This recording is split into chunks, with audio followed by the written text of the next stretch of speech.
بسم اللہ الرحمن الرحیم۔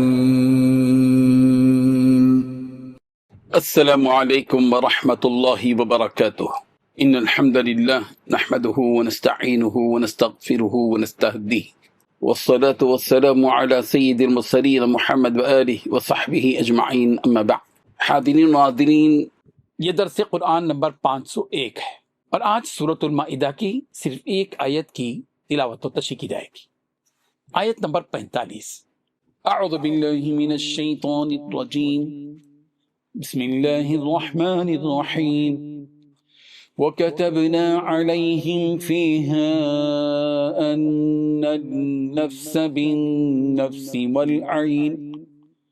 وَالْعَيْنَ بِالْعَيْنِ وَالْأَنفَ بِالْأَنفِ وَالْأُذُنَ بِالْأُذُنِ وَالسِّنَّ بِالسِّنِّ وَالْجُرُوحَ قِصَاصٌ، فَمَن تَصَدَّقَ بِهِ فَهُوَ كَفَّارَةٌ لَهُ، وَمَن لَّمْ يَحْكُم بِمَا أَنزَلَ اللَّهُ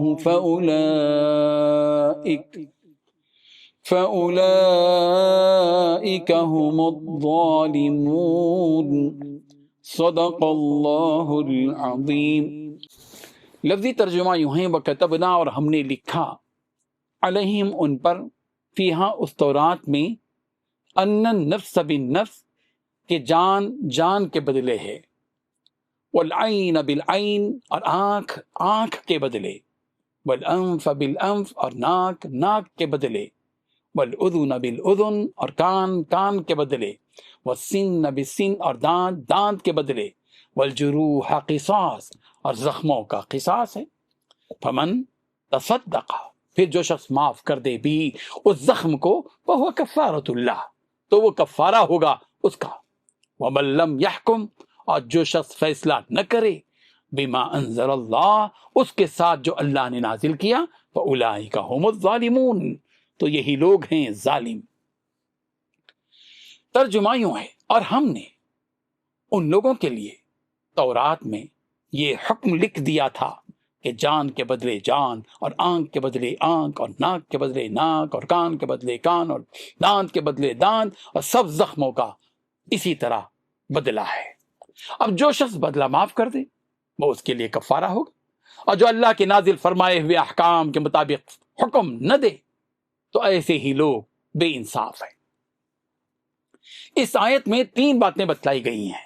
پہلی بات، ہم نے ان کے لیے تورات میں یہ حکم لکھ دیا تھا کہ جان کے بدلے جان، آنکھ کے بدلے آنکھ، ناک کے بدلے ناک، کان کے بدلے کان، دانت کے بدلے دانت، اور زخموں کا بھی اسی طرح بدلہ لیا جائے۔ دوسری بات، ہاں، جو شخص اس بدلے کو معاف کر دے تو یہ اس کے لیے گناہوں کا کفارہ ہو جائے گا۔ تیسری بات، جو لوگ اللہ کے نازل کیے ہوئے حکموں کے مطابق فیصلہ نہ کریں وہ لوگ ظالم ہیں۔ بزرگان محترم، مدینہ منورہ میں یہودیوں کے 2 بڑے قبیلے تھے، ایک قبیلہ بنو نذیر اور دوسرا بنو قریظہ۔ ان دونوں میں آپس میں لڑائی جھگڑے اور قتل و غارت گیری ہوتی تھی۔